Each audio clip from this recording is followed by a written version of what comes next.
yang bikin Anda menderita dalam hidup, meratapi apa-apa yang udah lewat. Padahal Bapak Ibu yang sudah. Masa lalu itu udah di luar kendali kita, yang dalam kendali kita tinggal pelajaran apa yang bisa kita ambil, apa yang bisa kita perbaiki. Makanya hati-hati nih Bapak Ibu. Ada 2 kata yang akan membuat Anda menderita. Mau tahu nggak? 2 kata itu adalah seandainya saja. Coba diulang. Sekali lagi. Nah, Anda kalau masih suka ngomong 2 kata itu, saya pastikan hidup Anda penuh penderitaan. Seandainya saja. Bahkan kata Rasulullah Bapak Ibu, dalam urusan takdir kita nggak boleh ngomong seandainya saja, karena itu pintu masuknya setan. Ini hadis sahih. Ya. Jangankan untuk urusan yang gede-gede Bu, untuk urusan yang kecil aja kita nggak boleh. Contoh, Bapak Ibu lagi jalan, naik mobil, naik motor. Ada 2 pilihan arah. Belok kanan, belok kiri. Ya kan? Terus pilih kan? Belok kanan Begitu belok kanan, macet. Ngomong gimana kita? Seandainya saja tadi belok kiri. Itu nggak boleh Bu. Dosa itu. Serius saya. Itu kata Nabi, pintu masuknya setan. Kalau mau putar balik aja nggak apa-apa. Tapi nggak usah ngomong seadanya. Katakan qadarullah wa ma syaa. Sudah, ini sudah terjadi. Tinggal ambil pelajaran. Oke, berarti besok-besok kalau lewat sini jam segini kayaknya lebih bagus kiri. Udah. Yang kecil aja nggak boleh Bu. Apalagi yang gede. Yang gede itu gimana? Ibu-ibu lagi malam-malam gitu ya, sebelum tidur bengong di atas kasur. Seandainya saja suamiku bukan yang itu. Hidupku tak akan seperti ini. Udah punya cucu ngomong gitu. Tak boleh Bu. Saya kemarin ada seorang pengusaha travel, ibu-ibu, orang Salemba. Dia sampai ngejar ke Solo ikut kelas saya, karena saya belum ada jadwal di Jabodetabek. Saya waktu itu ada jadwal di Solo. Beliau terbang ke Solo untuk ikut kelas saya, kelas surrender namanya. Salah satu bahasanya tentang ini kan. Habis selesai training, dia datangin saya. Terus dia ngomong gini, Mas Sony makasih ya, saya sekarang lega. Kenapa Bunda? Dia cerita, Mas saya tuh baru ketipu 10 miliar. Oh iya Bu, iya. Kemarin-kemarin Mas saya masih ngomong gitu. Ngomong gimana Bu? Seandainya saja saya nggak percaya sama dia. Seandainya saya nggak transfer ke dia, uang saya nggak akan hilang. Seandainya saya nggak ketemu dia. Udah belum? Itu udah belum? Udah terjadi belum? Ya sudah, katakan apa? Qadarullah. Tinggal pelajarannya apa? Jalanin. Mudah-mudahan kalaupun kita berat ngejalaninnya, ya Allah, mudah-mudahan jadi penggugur dosa. Makin Anda seandainya saja, itu setan makin senang Bu. Anda tenggelam dalam kesedihan. Yang paling disenengin setan itu tahu Bu? Seorang mukmin yang bersedih hati. Kalimat dari Imam Ibnu Qayyim, la syai'a ahabbu ila syaitani min huznil mu'min. Nggak ada yang paling disenangi setan kecuali seorang mukmin yang bersedih hati. Jadi ibu-ibu, bapak, kalau mau di like sama setan gampang. Gimana caranya? Sedih aja. Merengut gitu ya. Makanya punten bapak ibu ya, senyum itu bukan ibadah kecil di sisi Allah. Karena senyum itu pertanda orang tuh tadi dia nggak menyalahkan takdir, dia bisa menemukan keindahan dalam setiap takdir kehidupan. Kata Imam Ibnu Qayyim, dengan kacamata iman kita selalu bisa menemukan keindahan dalam setiap takdir kehidupan. Ya. Jadi, terus latihan jiwanya apa Mas Sony ya? Latihan jiwa agar kita nggak terjebak dengan meratapi masa lalu. Nama latihan jiwanya ridho. Coba diulang, apa? Sekali lagi. Sekali lagi. Sebuah keadaan batin yang meyakini semuanya baik dari Allah. Semua terjadi atas izin Allah dan semuanya baik dari Allah. Bahkan kata Nabi SAW, ajaban li amril mu'min inna amrohu kullahu khair. Urusan orang beriman itu menakjubkan. Kenapa? Karena semuanya baik, kata Nabi. In asabathu syarra'u syakara fakanat khairul lahu wa in asabathu darra'u sabara fakanat khairul lahu. Pokoknya enak gak enak, susah, senang, semuanya baik kalau orang beriman itu. Walaupun ada kesalahan, dia ambil pelajaran, dia perbaiki. Kalau dapat nikmat, dia syukuri. Bapak Ibu, kadang-kadang yang kejadian itu sesuai dengan apa yang kita inginkan. Betul? Ada masanya begitu. Kita berdoa, minta A. Allah kabulin A. Kadang-kadang sama. Betul? Kadang begitu. Dulu saya, Bu, anak pertama, saya doa sama Allah. Ya Allah, pengen ya Allah anak pertama laki-laki. Dikasih. Begitu anak kedua, ya Allah, pengen perempuan ya Allah. Yang kedua, biar sepasang. Perempuan, alhamdulillah dikasih, Bu. Anak ketiga, apa ya? Perempuan lagi deh ya Allah. Perempuan lagi. Saya berdoa, ya Allah, pengen banget haji di usia muda. Allah kabulin. Kadang-kadang gitu tuh. Yang kita minta sesuai dengan, yang kejadian sesuai dengan apa yang kita minta. Tapi ada masanya, kita minta A, Allah kasih B. Kenapa? Karena menurut Allah B itu lebih baik dan lebih kita butuhkan. Masalahnya kadang-kadang mata kita ke A terus.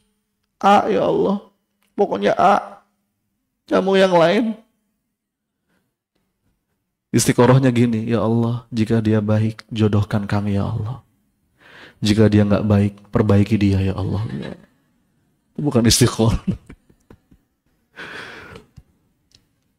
Orang beriman itu yakin rencana dan takdir Allah pasti jauh lebih baik daripada apapun yang kita inginkan.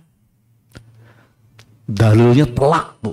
Wa asa an takrahu syai'an wa huwa khairul lakum wa asa an tuhibbu syai'an wa huwa syarrul lakum. Boleh jadi kamu nggak suka sama sesuatu tapi itu baik.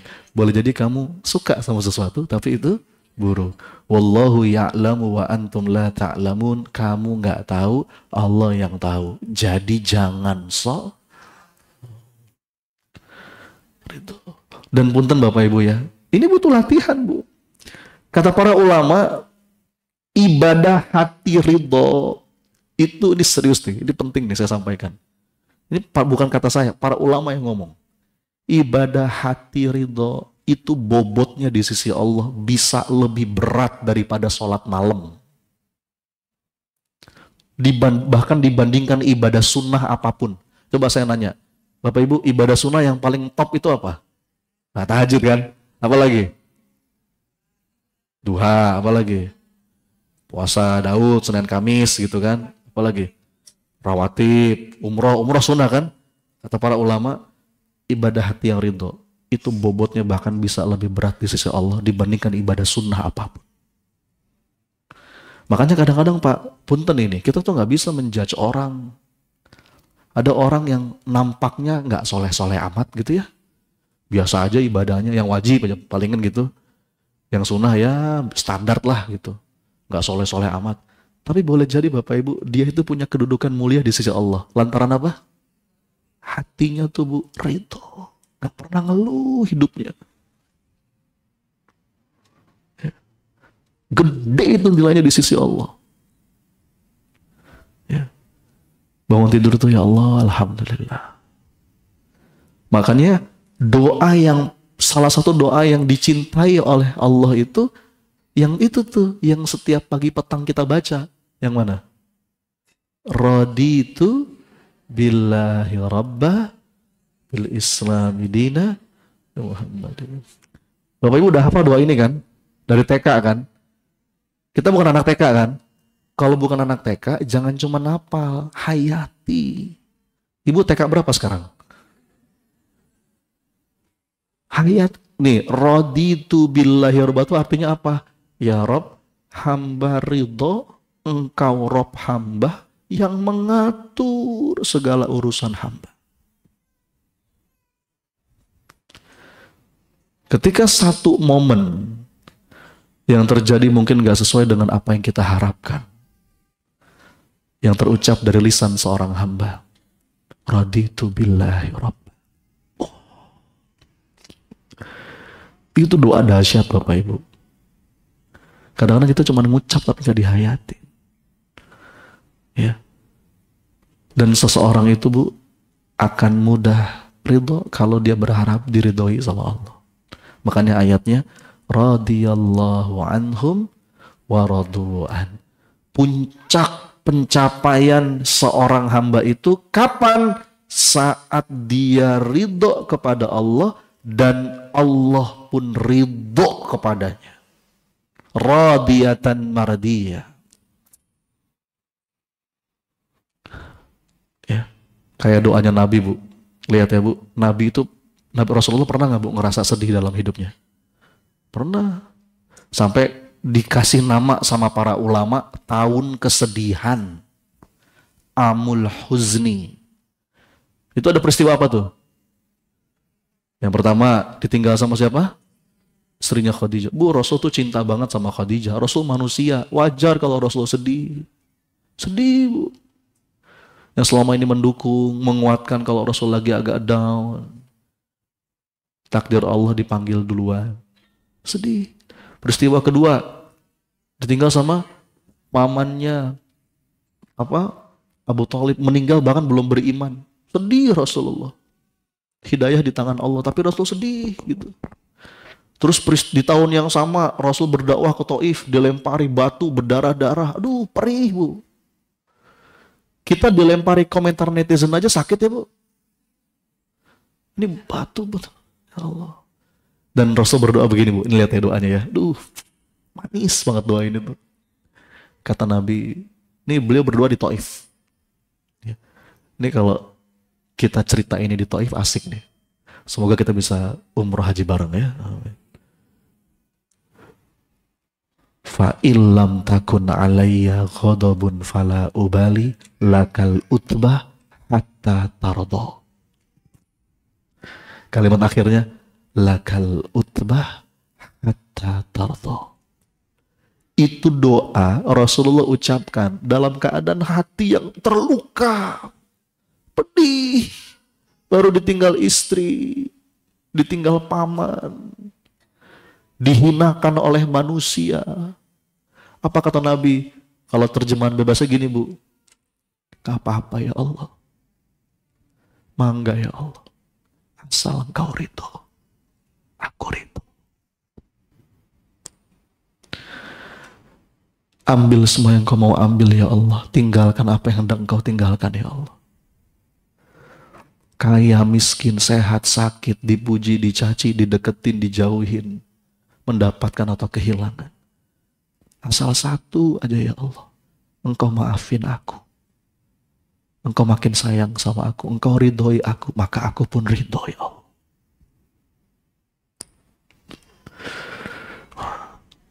Kalau kata guru saya, Son, kalau kamu terus latihan, sampai satu titik kamu punya hati yang kayak begitu, kamu akan jadi manusia segala musim. Kata beliau, man for all season, manusia segala musim. Musim hujan, musim panas, musim dingin, musim duren, musim rambutan. Bebas ya Allah. Karena hidup itu gak mungkin Bu, kecuali pasti digilir. Watil kal ayyamu nudawiluha bainan nas. Ada kalanya kita di atas, ada kalanya kita terperosok jatuh ke bawah, betul? Ada kalanya kita banyak uang, ada kalanya kita gak punya uang sama sekali. Ada kalanya orang mendekat, ada kalanya orang menjauh. Ada kalanya orang muji-muji kita, ada kalanya orang mencaci kita. Ada kalanya menang, ada kalanya kalah. Ada kalanya kita tertawa bahagia, ada kalanya kita nangis pilu. Wa tilkal ayyamu nudawiluha bainan nas. Dan bagi orang yang tadi punya mental seperti tadi, bebas ya Allah. apapun musim kehidupan asal engkau bersamaku, aku gak apa-apa. Aku rapopo. Aku baik-baik saja ya Allah. Asal engkau ridho padaku. Ayo. Satu. Tadi apa yang pertama? Apa sebab sempit dada yang pertama apa tadi? Meratapi masa lalu. Latihan jiwanya apa namanya? Nah, gimana konkretnya? Tadi tuh Bu, mulai sekarang. Ini kan zikir pagi petang nih. Ya. Mulai sekarang, ketika Anda baca doa yang tadi, itu dihayati. Doa yang mana? Raditu billahi rabba wabil. Itu latihannya tuh. Sebetulnya zikir-zikir yang kita baca pagi, petang, itu latihan jiwa semua. Cuman kadang-kadang kita cuman di lisan. Nggak betul-betul kita jiwai. Meskipun itu udah bagus ya. Jangan bilang itu nggak, itu udah bagus. Ya. Kalau kata ada salah seorang yang bertanya kepada Imam Ghazali, dia bilang, wahai Imam, aku nih gimana ya?